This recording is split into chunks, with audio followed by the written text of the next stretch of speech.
ახალი პროექტი ჟურნალისტებისთვის გარემოს დაცვითი ორგანიზაციები მედიას გარემოს დაცვითი თემებით დაინტერესებისკენ მოუწოდებენ.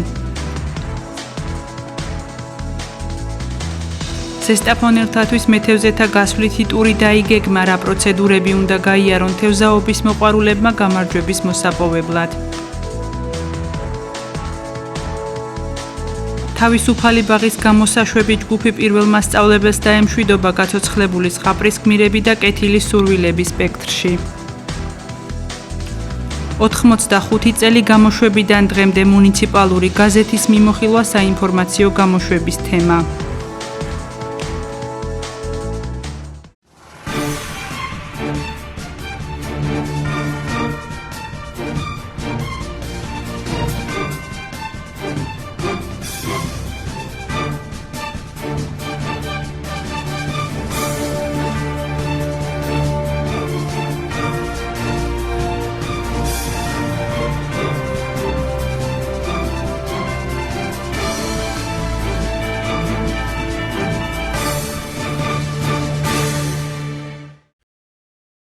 მედია გარემოსთვის გარემოს დაცვითი ინფორმაციის და განათლების ცენტრი ახალი პროექტის განხორციელებას იწყებს. როგორ გავზარდოთ მედიის დაინტერესება გარემოს დაცვითი თემების მიმართ. საკითხზე მსჯელობისათვის დღეს ცენტრის ორგანიზებით ჟურნალისტები და გარემოს დაცვითი ორგანიზაციების წარმომადგენლები შეიკრიბნენ და დეფიციტური ინფორმაციის შევსების მექანიზმებზე იმსჯელეს. პროექტი მედია გარემოსთვის რამდენიმე სამუშაო შეხვედრის და ტრენინგის ორგანიზებას მოიცავს. პროექტის ფინანსური მხარდამჭერი საერთაშორისო ორგანიზაცია ინტერნიუსია. მედიაში ხდება გარემოს დაცვის საკითხების განხილვა, მაგრამ ჩვენი სურვილია, რომ ეს ყველაფერი გახდეს უფრო ინტენსიური ხასიათის, უფრო აქტუალური გახდეს გარემოს დაცვის თემები. ამ ყველაფერში დიდი იმედი მაქვს, რომ დაგეხმარება პროექტი და დაგეხმარება მედია ქსელი, რომელსაც გარემოს დაცვის ინფორმაციის და განათლების ცენტრის ინიციატივით შექმნით.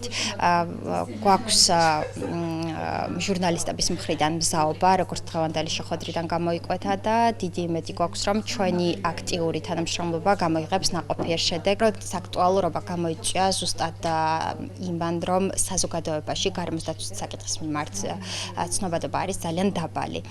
ადამიანებს აწუხებთ ის, რომ არის დაბინძურებული ჰაერი, რომ ჩვენს გარშემო ყრია ნარჩენები, მაგრამ ამ ყველაფერზე სათანადოდ არ რეაგირებენ. ჩვენი სურვილი, ჩვენი მიზანია, რომ საზოგადოება რაც შეიძლება აქტიურად იყოს ჩართული გარემოს დაცვის საკითხების განხილვაში.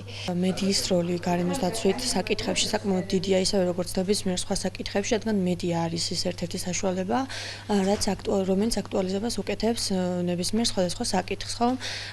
პრობლემა მდგომარეობს იმაში, რომ მედიისთვის ამ მომენტისათვის ეგრეთ წოდებული არ არის მომგებიანი, ის რომ თქვა გაშუქდეს ეკოლოგიური საკითხები, გულისხმობ იმას, რომ თქვა ნახვადი არ არის ეს, ანუ ძირითადად ჩვენ ქვეყანაში მნიშვნელოვანი არის და პრობლემატური არის სოციალური საკითხები, ეკონომიკური საკითხები, პოლიტიკური საკითხები და შესაბამისად გარემოს დაცვითი საკითხები უკან იწევს. ამიტომ ჟურნალისტები ხშირად ვერ არიან, შეიძლება არ არიან და ხშირად ვერც არიან ხოლმე ორიენტირებული ასეთ საკითხებზე, ხო? ამ პრობლემის მოგვარება შეიძლება ერთხელ რომ წახალისდნენ რედაქციები, რომ ამ საკითხებზე იმუშაონ, იქნება სხვადასხვა ტიპის წახალისება, შეიძლება იყოს ფინანსური ან რაღაც პროექტში მონაწილეობის კუთხით და ვფიქრობ, რომ ეს შედარებით აღმოფხვის პრობლემა.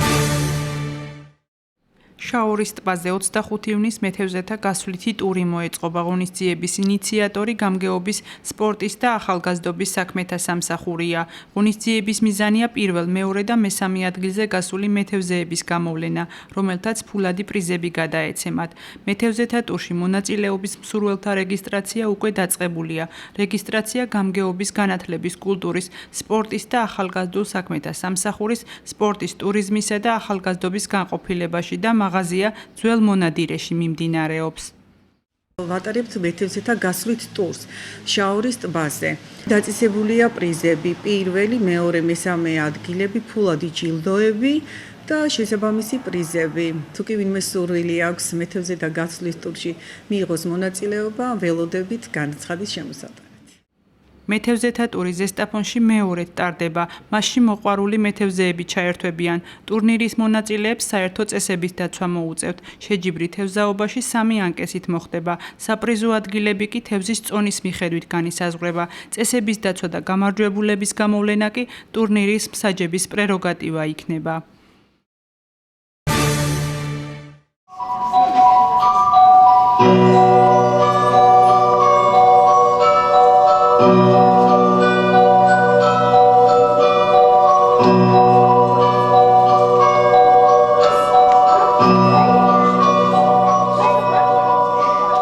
თავისუფალი ბაღის გამოსაშვები ჯგუფი ბაღს და პედაგოგებს დაემშვიდობა. ზღაპრების სამყაროდან რეალურ ცხოვრებაში გადასვლის პირველი ეტაპი ბაღის აღსაზრდელებმა ზღაპრული პერსონაჟების გაცოცხლებით გამოხატეს. გემოვნებით გაფორმებულმა მუსიკალურმა და მხატვრულმა ნომრებმა კმაყოფილები დატოვა კონცერტის მონაწილეები და მაყურებლები. ბაღის მოსწავლეებს პირველმა პედაგოგებმა გზადაულოცეს და შემდგომი წარმატებები უსურვეს. დღეს თავისუფალ ბაღში ჩატარდა ულამაზესი გამოსაშვების საღამო. ჩემმა პატარებმა გაიარეს დაამთავრეს ცხოვრების ერთი ეტაპი და გადავიდნენ მეორე ეტაპზე, რასაც ქვია ჩვენი სკოლა და გზას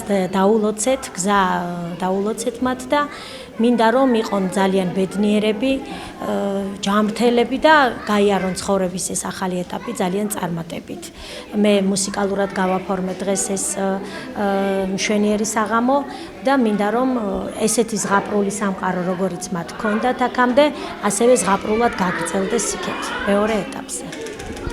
თქვენ წარმოიდგინეთ რომ ჩემი შვილი ერთი კი არა, ორივე აქ არის გაზრდილი. ძალიან დიდი მადლიერება მინდა გამოვხატო ბაღისადმი, ბაღის დირექციისადმი, თითოეული პედაგოგისადმი და საერთოდ მთლიანად კოლექტივისადმი არის ძალიან მოწესრიგებული. ხელს უწყობენ ბავშვების აღზრდის საქმეს, გონივრულად წარმართონ მათი ხვალინდელი დღე და მესამე შვილი, რომელიც ახლა შეგვეძინა, იმედი აქ მოვა. ზესტაფონის მოამბე რამდენიმე თვიანი ინტერვალის შემდეგ მკითხველს დაუბრუნდა და 85 წლიანი ისტორიის გადასახედიდან თავისი დაბადებისა და განვითარების მიმოხილვითა და დღევანდელობის გათვალისწინებით გაზეთის სარედაქციო სტატიაში მოგვითხრობს. მუნიციპალიტეტის 2015 წლის პროგრამული ბიუჯეტის წლიურ ანგარიშს ნომრის მეორე გვერდიდან გაეცნობით. მისი საშემოსავლო ნაწილის მიხედვით გასული წლის განმავლობაში მუნიციპალიტეტის საბიუჯეტო ანგარიშზე მობილიზებულია 15.693.800 ლარი, რაც გეგმიურს მნიშვნელოვნად აღემატება და ბიუჯეტის 106%-ით შესრულებას გვამცნობს. ამ ძირითად მონაცემებთან ერთად გაზეთის მთელ დანარჩენ 5 გვერდზე მკითხველს მისთვის საინტერესო ყველა საბიუჯეტო პარამეტრის გაცნობა შეუძლია. ნომერში გამგეობის განათლების, კულტურის, სპორტისა და ახალგაზრდობის საქმეთა სამსახურის ანგარიშის გაცნობის შესაძლებლობაც არის.